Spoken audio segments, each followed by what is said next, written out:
नमस्कार, स्वागत है आपका बिहार समाचार में। बिहार की आज की प्रमुख खबरों पर बात करेंगे। इसके पहले आप खबरों को सुर्खियों में देखिए।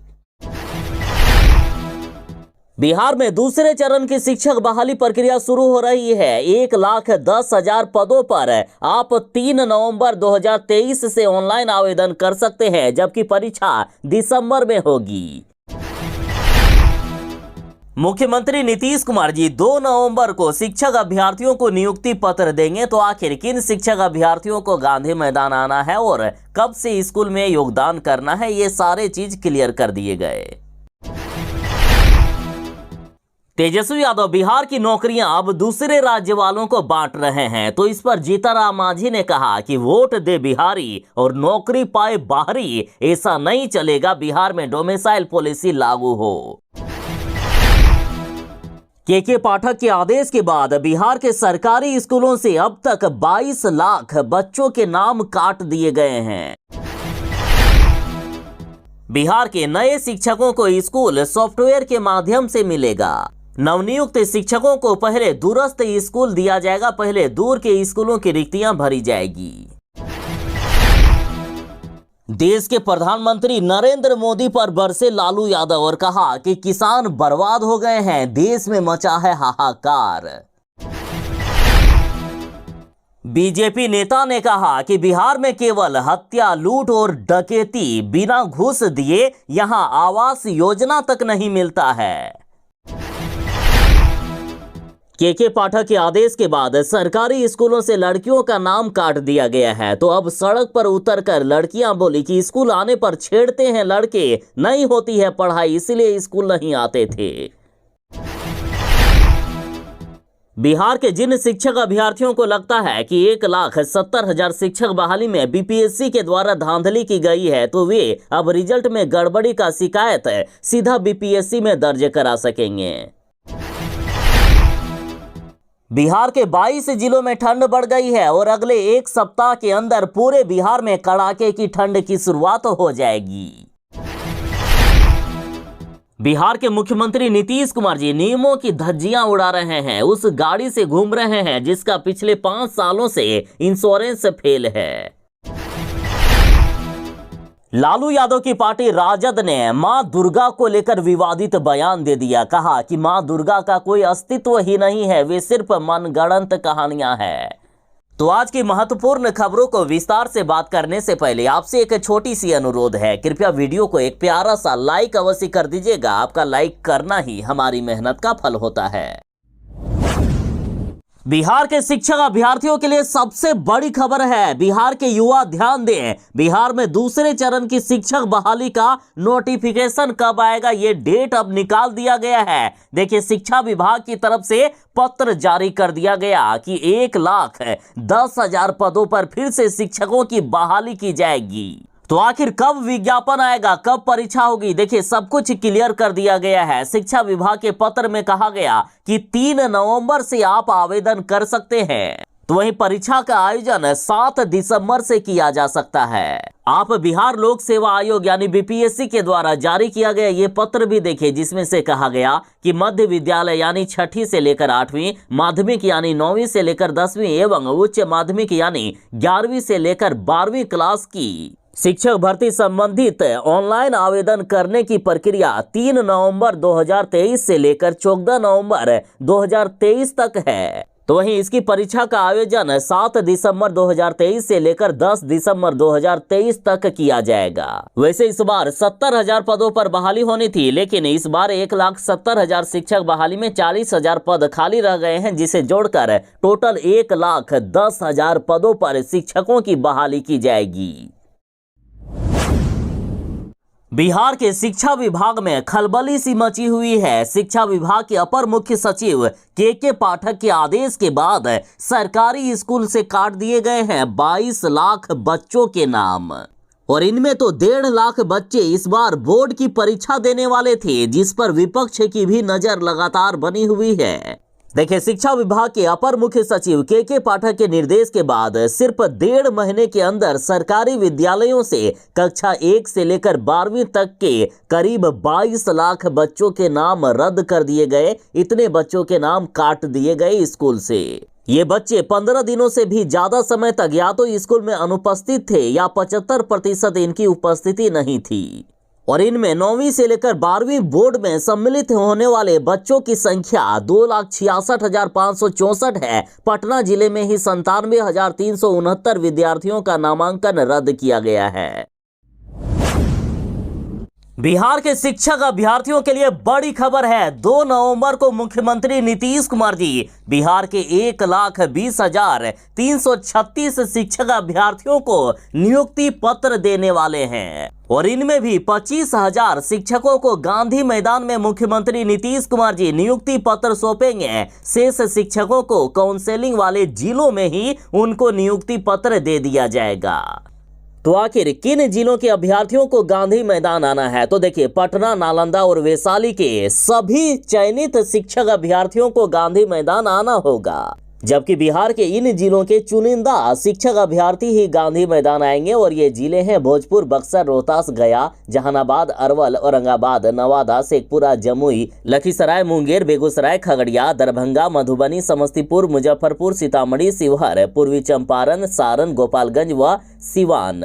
यानी 27 जिले के ही 25,000 शिक्षक गांधी मैदान आएंगे। शेष 11 जिले के शिक्षक अभ्यर्थियों को उनके जिले में ही नियुक्ति पत्र दे दिया जाएगा और इन सभी शिक्षकों को विशेष बस के द्वारा समारोह स्थल तक लाया जाएगा। समारोह खत्म होने के बाद सभी शिक्षक अपने अपने प्रशिक्षण संस्थानों में लौटेंगे और 3 नवंबर को ही सभी शिक्षक अपने पदस्थापित विद्यालय में योगदान भी दे देंगे। यानी 2 नवंबर को नियुक्ति पत्र मिलेगा और 3 नवंबर से ही आप नौकरी पर चले जाएंगे। 3 नवंबर से ही स्कूल में पढ़ाने चले जाना है।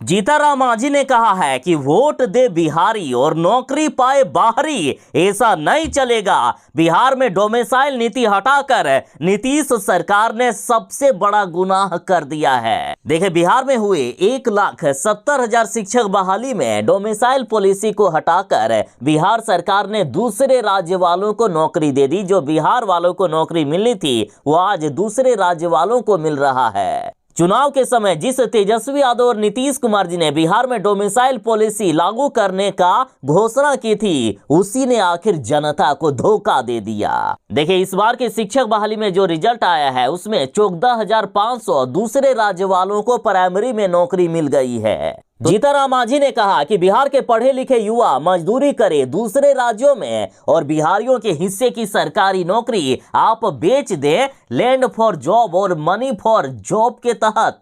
जीतनराम मांझी ने कहा कि बिहारी नौकरियों पर पहला अधिकार मांगे बिहारी बेरोजगार, वोट दे बिहारी और नौकरी पाए बाहरी, ये नहीं चलेगा। बिहार में डोमिसाइल नीति लागू करना होगा।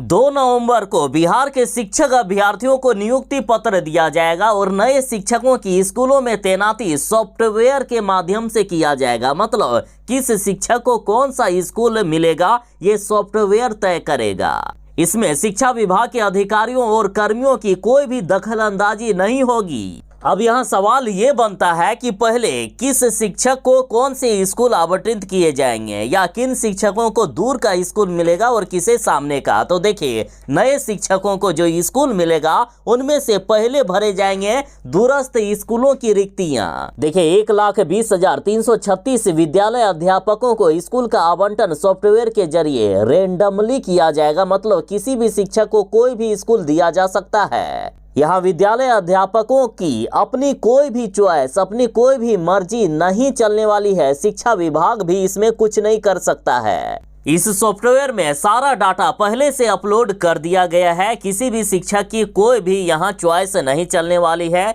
ये सॉफ्टवेयर खुद से तय करके शिक्षकों को स्कूल आवंटित कर देगा। बिहार के शिक्षक अभ्यर्थी बीपीएससी के द्वारा ली गई 1,70,000 शिक्षक बहाली में भारी धांधली का आरोप लगा रहे हैं। तो इसी बीच बीपीएससी ने बड़ी राहत देते हुए कहा कि रिजल्ट में गड़बड़ी की अब शिकायत आप दर्ज कर सकेंगे। देखिए, बीपीएससी भी अब समझ चुकी है कि रिजल्ट में इस बार भारी गड़बड़ी हो गई है। इसलिए अब शिक्षक अभ्यर्थियों को ये राहत दी गई कि शिक्षक अभ्यर्थी गड़बड़ी से जुड़ी अपनी शिकायत अब बीपीएससी में दर्ज करा सकेंगे। शिक्षक अभ्यर्थी बीपीएससी की वेबसाइट पर जाकर सीधा शिकायत दर्ज कर सकेंगे और इसके लिए 29 अक्टूबर से लेकर 12 नवंबर तक का समय दिया गया है। शिकायत दर्ज करने के लिए सीधा आप बीपीएससी की ऑफिशियल वेबसाइट पर आ जाएं। यहां आपको लिंक मिल जाएगा शिकायत दर्ज करने का। के पाठक के आदेश के बाद बिहार के सरकारी स्कूलों से टोटल 22 लाख विद्यार्थियों के नाम काट दिए गए हैं, जिनमें कई लड़कियों का भी नाम काटा गया है। तो सड़क पर उतरकर अब लड़कियां बोली कि स्कूल आते हैं तो छेड़ते हैं लड़के, नहीं होती है पढ़ाई तो स्कूल आकर हम करेंगे क्या। जो छात्र छात्राएं 15 दिन लगातार स्कूल नहीं आ रहे हैं या जिनका अटेंडेंस 75% से कम है, ऐसे विद्यार्थियों का नाम काटा जा रहा है। और इसी कड़ी में अब लखीसराय शहर के आर हाई स्कूल के मैदान में स्थित विज्ञान भवन में चल रहे दुर्गा गर्ल्स स्कूल की 484 छात्राओं का नाम काट दिया गया है। तो इसको लेकर अब लड़कियों ने जमकर बवाल किया है। छात्राओं ने सड़क पर उतरकर अब आरोप लगाया है कि स्कूल में पढ़ाई नहीं होती है, वहां बैठने की जगह तक नहीं है। इतना ही नहीं, छात्राओं ने छेड़खानी की भी बात कही है। लड़कियों ने कहा कि स्कूल के आसपास लड़के सीटी मारते हैं, वे हमें छेड़ते हैं, हमारी इज्जत की कोई भी सुरक्षा नहीं दी गई है, तो हम स्कूल आकर करेंगे क्या। छात्राओं ने कहा कि शुक्रवार से स्कूल में परीक्षा शुरू हो रही है और परीक्षा से पहले हमारा नाम काट दिया गया। तो वहीं जिला शिक्षा पदाधिकारी विमलेश कुमार चौधरी ने बताया कि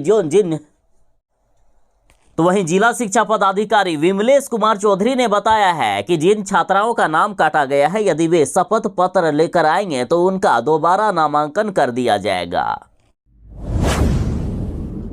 बिहार में सुबह और शाम ठंड बढ़ गई है और मौसम विज्ञान केंद्र पटना ने कहा है कि अगले एक सप्ताह के अंदर पूरे बिहार में ठंड आ जाएगा। देखिए, पटना समेत बिहार के 22 जिलों का पारा गिर गया है। अभी से ही सुबह और शाम में ठंड का एहसास होने लगा। मौसम विज्ञान केंद्र ने यह भी कहा है कि इस बदलते मौसम में बच्चों को खास करके बचा कर रखना है। बच्चे की सेहत खराब होने की काफी ज्यादा संभावना है। लगातार लालू यादव के पार्टी के नेता हिंदू धर्म को टारगेट कर रहे हैं। कभी रामचरितमानस को लेकर ये लोग बयान देते हैं तो कभी दुर्गा माता को लेकर। देखिए, अब लालू तेजस्वी यादव की मुश्किलें बढ़ सकती है। आरजेडी के नेता ने मां दुर्गा को लेकर ऐसी गंदी बात कह दी है जिसे सुनकर आप भी हैरान रह जाओगे। देखिए, लालू यादव के पार्टी के नेता ने कहा कि दुर्गा एक काल्पनिक कहानी है, वो उस कहानी का महज एक पात्र है। मैं मान लेता यदि दुर्गा जी या हमारे देश में मनुवादी के अनुसार 33 करोड़ देवी देवता है, लेकिन जब भारत गुलाम हुआ उस समय भारतीय की संख्या 30 करोड़ था और देवी देवताओं की संख्या 33 करोड़। तो मैं उन लोगों से पूछना चाहता हूं कि जिसने ये लिखा कि महिषासुर के करोड़ों करोड़ों सेना से दुर्गा ने लड़ाई लड़ा और महिषासुर का संहार किया, तो मुट्ठी भर अंग्रेज जो भारत को गुलाम बनाए हुए थे उस समय मां दुर्गा क्या कर रही थी। ये बातें लालू तेजस्वी के बेहद करीबी कहे जाने वाले पार्टी के विधायक फतेह बहादुर सिंह ने कही है। इन्होंने दुर्गा माता को काल्पनिक बताते हुए कहा कि दुर्गा देवी का कोई भी अस्तित्व नहीं है। इन्होंने कहा कि ये सिर्फ मनगढ़ंत कहानी है। उन्होंने ये भी कहा कि वो खुद महिषासुर का वंशज है, महिषासुर उनके पूर्वज थे। बिहार की तर्ज पर अब महाराष्ट्र में भी होने वाली है जातीय गणना। महाराष्ट्र के उप मुख्यमंत्री अजित पवार ने बिहार की तर्ज पर महाराष्ट्र में भी जाति आधारित सर्वेक्षण की वकालत की है और इस संबंध में अजित पवार और वहां के मुख्यमंत्री एकनाथ शिंदे ने बिहार के मुख्यमंत्री नीतीश कुमार से इस संबंध में बात भी की है। अजित पवार ने कहा कि महाराष्ट्र में भी जाति आधारित सर्वेक्षण किया जाए, भले ही इसमें राज्य को कुछ हजार करोड़ रुपए खर्च करने पड़े, क्योंकि इससे अन्य पिछड़ा वर्ग, अनुसूचित जाति, अनुसूचित जनजाति और अल्पसंख्यकों की सटीक आबादी की स्पष्ट तस्वीर देखने में मदद मिलेगी। और साथ ही राहुल गांधी ने बड़ा ऐलान कर दिया है कि कांग्रेस शासित सभी राज्यों में जातिगत गणना करवाएंगे हम। कांग्रेस शासित सभी राज्यों के मुख्यमंत्री ने भी फैसला लिया है। अब हिमाचल प्रदेश, राजस्थान, कर्नाटक और छत्तीसगढ़ में जातीय गणना का प्रस्ताव भी तैयार हो रहा है।